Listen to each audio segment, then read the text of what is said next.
ماں کسی اور کی ماں کچھ جو ہے کہتی تھی تو وہ ماں تجھے اپنے باہوں میں لے کر چھپا لیتی، نہیں میرا بیٹا تو راجا ہے، میرا بیٹا تو ایسا ہے، تیری ہر خطا کو ماں معاف کر دیتی تھی، باہر کا کوئی بھی تجھے معاف کرنے تیار نہیں تھا، لیکن ماں تھی جو تجھے اپنے پلوں میں چھپا کے تجھے ہر خطا کو معاف کرایا۔ یہ ماں باپ ہیں جن ماں باپ کی بدولت آج سر اونچا کر کے جیتے ہیں، تو اسلام نے اسی لیے اجازت نہیں دی، اسلام میں اس کی اجازت نہیں ہے۔ یہ بتایا گیا ہے کہ اولڈ ہاؤس میں چھوڑنے سے پہلے تم سوچ لو کہ تم بھی ایک دن ماں باپ بننا ہے، ہو سکتا ہے کہ تمہاری اولاد بھی اولڈ ہاؤس میں چھوڑ دے تمہیں، اور تمہارا بھی کوئی پرسان حال نہ ہو، اسی لیے اسلام نے اجازت نہیں دی۔ لیکن مسلمان بعض لوگ اس کی بھی کوشش کر کے تیاری کیے ہیں، جو ماں باپ کی خدمت نہیں کر سکتی جو اولاد، اور اپنی ان کی اولاد کو خدمت کرنے کے لیے وقت ہی نہیں ہے، کیونکہ ان کی اولاد کی نوکری لگ گئی ہے، اب ماں باپ کی خدمت کے لیے موقع نہیں ہے۔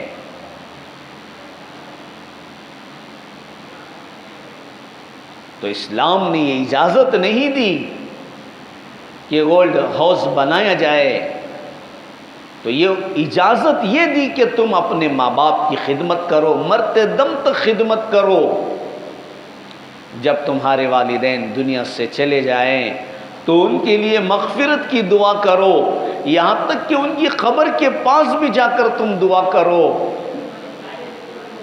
حضرت محمد مصطفیٰ صلی اللہ علیہ وسلم نے اجازت مانگی، یا اللہ کیا میں میرے ماں باپ کی قبر کے پاس جا سکتا ہوں؟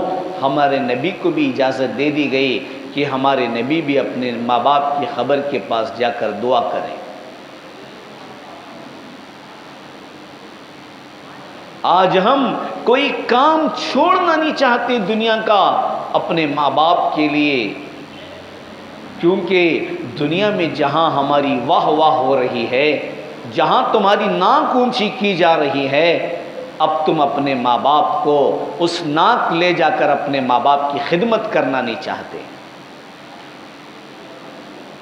عزیزان محترم، ماں باپ کے کندھے جھک گئے، کمر جھک گئی، پیروں میں طاقت نہیں رہی، ماں باپ بولنے سے کپ کپاتے ہیں، ہاتھ میں پانی کا گلاس پکڑنے سے تھر تھراتے ہیں، اور کبھی ماں باپ اپنی گولی ڈال کر جو ہے پانی پینے کی ان کے اندر بساط نہیں ہے، طاقت نہیں ہے۔ جب تم بچے تھے تو ماں باپ سے ایک ماں باپ کے بچے آپس میں جھگڑتے تھے، یہ ماں میری ہے، یہ باپ میرا ہے، یہ ماں باپ میرے ہیں، ماں میری ہے، باپ میرا ہے۔ جب تم بڑے ہو گئے تو تمہاری زبان سے یہ الفاظ کیوں نہیں نکلتے، یہ ماں میری ہے، یہ میرا باپ میرا ہے؟ ایک شخص آیا رسول اللہ صلی اللہ علیہ وسلم کے پاس، یا رسول اللہ صلی اللہ علیہ وسلم میں جہاد میں جانا چاہتا ہوں۔ رسول اللہ صلی اللہ علیہ وسلم نے فرمایا، احی والداک، کیا تیرے ماں باپ زندہ ہیں؟ قال نعم یا رسول اللہ، ہاں میرے ماں باپ زندہ ہیں، جا تیرے ماں باپ کی خدمت کر، اللہ اسی میں تجھے جہاد کا ثواب دیں گے۔ آج تمہارا دنیا کا کوئی کام نہیں چھوٹتا ماں باپ کی خدمت کے لیے، اور ماں باپ کی دعا ہی سے تمہاری ترقی ہوتی ہے، اور دعا کب نکلتی ہے؟ جب ماں باپ کی خدمت کی جاتی ہے۔ ماں باپ کی خدمت نہیں تو دعا کہاں سے نکلے گی؟ کر ایسا کام کہ دل سے خود بخود دعا نکل جائے، دعا کرانے کی ضرورت نہیں پڑتی، پیر ملا سے تمہیں دعا کرانے کی ضرورت نہیں پڑتی۔ سند کسی کے لیے اللہ کے نبی نے نہیں دی، لیکن سند جو دعا کی مستجاب الدعا، جس کی دعا ضرور قبول ہوتی ہے، وہ ماں باپ کی دعا قبول ہوتی ہے۔ اس کے لیے سرٹیفکیٹ جو دے دی گئی کہ ماں باپ کی دعا ضرور قبول ہوتی ہے۔ جاؤ ان کے قدموں کے پاس بیٹھو، کبھی ان کو دیکھا کرو۔ حدیث میں آتا ہے تم ان کی خدمت نہ کرو لیکن ماں باپ کو کبھی آنکھ بھر کر بھی دیکھ لو، جنت کے 2 دروازے تمہارے لیے کھل جاتے ہیں۔ اسلام نے کتنی اچھی تعلیم دی ہے۔ باپ مر جاتا ہے، ماں اکیلی گھر میں رہتی ہے، اس کا کوئی پرسان حال نہیں، ماں انتظار کرتی ہے چاہے میری اولاد میں سے کوئی ایک اولاد میرا پرسان حال کر لے۔ ایک تو اس کی ضعیفی ہے، بزرگی ہے، ایک تو ماں بیوہ ہے۔ کتنے اجر تم کو ملیں گے، ایک تو ماں کی خدمت، ایک تو بیوہ ہے اور ایک تو اکیلی اپنی ضعیفی کی حالت میں کسی کو اپنا حال بیان نہیں کر سکتی۔ تم ان کے پاس پہنچتے، تم ان کو گلاس کا پانی ہاتھ میں یوں دیتے، تم اپنا کھانا کھلاتے، تم اس کے بال کو صحیح کرتے، تم اس کے پیروں کو دباتے، اس کی تکلیف کو پوچھتے۔ کتنی دعاؤں کے تم اس مستحق ہو جاتے ماں باپ کے۔ یہ چیزیں ہم اپنی اولاد کو سکھائیں۔ ایک آدمی اپنی ماں کو اولڈ ہاؤس میں لے جا کر چھوڑ کر آیا، کیونکہ گھر کے اندر ماں کی خدمت ہو نہیں سکتی، یہ کام کو جاتا ہے۔ اور جب اولڈ ہاؤس میں چھوڑ کر آتے ہوئے اپنا نمبر بھی دے کر آیا، کوئی ضرورت ہو یا میری ماں مر رہی ہو تو مجھے فون کر دینا۔ تو اس نے جب ماں کے مرنے کا وقت قریب آیا، بہت نڈھال ہو گئی، تو اولڈ ہاؤس والے نے فون کیا کہ تمہاری ماں کا وقت بہت قریب ہے، آؤ۔ جب وہ پہنچا تو ماں سے پوچھا، ماں کیا تیری کوئی آخری خواہش ہے؟ ماں نے کہا، ہاں بیٹا، جس اولڈ ہاؤس میں رہتی ہوں اس کے پنکھے تھوڑا ٹھیک کر دے۔ ماں اب کیا فائدہ پنکھے ٹھیک کرنے کا؟ بیٹا یہ میرے لیے نہیں، یہ تیرے لیے ہے، میں مر جاؤں گی تو تیری اولاد بھی یہاں لے کر آئے گی۔ عزیزان محترم، اسلام نے اچھی تعلیم دی ہے۔ اپنے ماں باپ کے لیے ہاتھ اٹھاؤ، دعا کرو، رب ارحمہما کما ربیانی صغیرا، اے اللہ میرے ماں باپ پر رحم کر دے جیسا کہ انہوں نے مجھے بچپن میں رحم فرمایا۔ آج تم کو ڈاکٹر بنایا نا وہ ماں باپ، انجینئر بنایا، بزنس مین بنایا، اب ان ماں باپ کو تم نے بازو کر دیا اور ماں باپ کو تم نے الگ کر دیا۔ ہو سکتا کہ تم ان کے قدموں کے پاس بیٹھ کر ان کے مرنے تک، تمہارے مرنے تک ان کے قدموں کے پاس بیٹھتے۔ میں نے آنکھوں سے ان حالات کو دیکھا ہے۔ اپنے گھر والوں کی بات سن کر ماں باپ کو چھوڑ دیا، اپنا وقت ضائع کرنے کی وجہ سے ڈرتے ہوئے اپنے ماں باپ کو چھوڑ دیا۔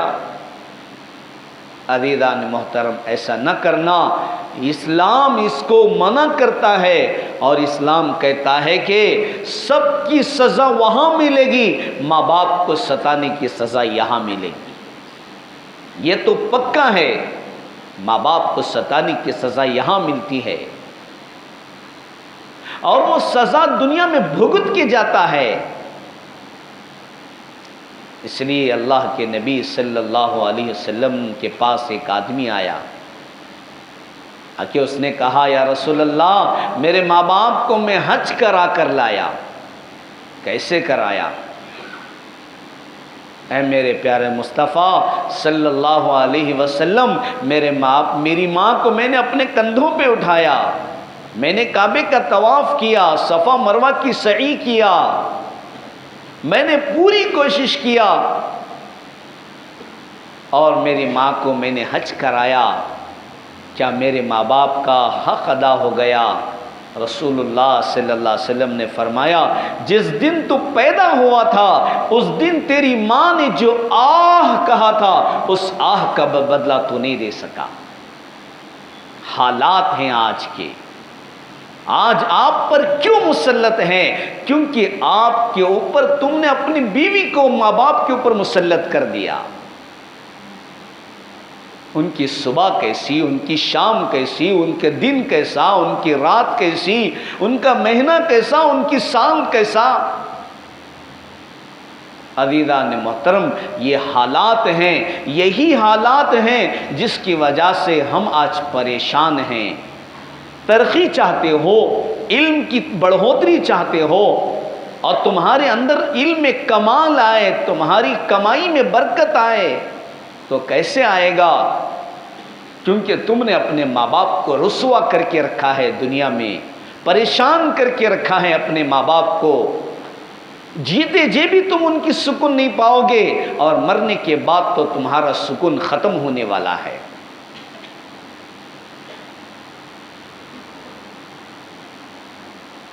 حضرت محمد مصطفیٰ صلی اللہ علیہ وسلم اپنی ماں کی قبر کے پاس جاتے، زارو خطار ان کی آنکھوں سے آنسو گرتا، اور آپ نے ایک سبق بھی دیا، ماں کیا ہوتی ہے، باپ کیا ہوتا ہے۔ باپ ساری قد و کاوش کر کے، محنت کر کے اپنے بدن کا خون سکھا دیا، ماں نے سارے اپنی مشکلوں کو آسان کر لیا اپنے بچے کے لیے۔ جب یہ بچہ بڑا ہوا تو ماں باپ میرے نہیں، وہ بیٹا کہتا ہے کہ ماں باپ میرے نہیں، وہ بیٹی کہتی ہے کہ میرے ماں باپ نہیں۔ تم جو ہے ماں باپ کے لیے لاڑ کے پلے ہوئے ہو، تم پالو، تم پرورش کرو، تمہاری جنت پریشان ہے اور تم سکون کی نیند سونا چاہتے ہو۔ اسلام نے ایسی اجازت نہیں دی، اس لیے اپنے گھر سے ہی بناؤ۔ پیر ملا بعد میں ہے، پہلے تمہارے ماں باپ ہیں۔ آج ماں باپ کو بلکتا ہوا چھوڑتے ہیں، پریشانی کی حالت میں چھوڑتے ہیں، اور کسی کے اور کے در پر ہم جھاڑو دینے کے لیے جاتے ہیں۔ سارے ہزاروں کی دعاؤں کا اثر یہ ماں باپ ہیں، ان کے ماں باپ کے قدموں میں تمہارے لیے جنت رکھ دی ہے۔ یہی ماں باپ ہیں، ان کی دعا کا تم کو سرٹیفکیٹ دے دیا گیا، سند دے دیا گیا، ان کی دعا جو ہے ضرور قبول ہوگی۔ وہ ماں باپ سے دعا کراؤ، اپنے ماں باپ کے ہاتھ پکڑو، اماں میرے لیے دعا کر، ابا میرے لیے دعا کرو۔ ماں باپ انتقال کر گئے تو کسی ایک دن تم طے کرو، قبرستان جاؤ، ان کی قبر کے پاس دعا کرو، کبھی ان کے حالات کو یاد کرو کہ ماں باپ نے کیا محنت کی تمہارے لیے۔ عزیزان محترم، آج اس کی ضرورت ہے۔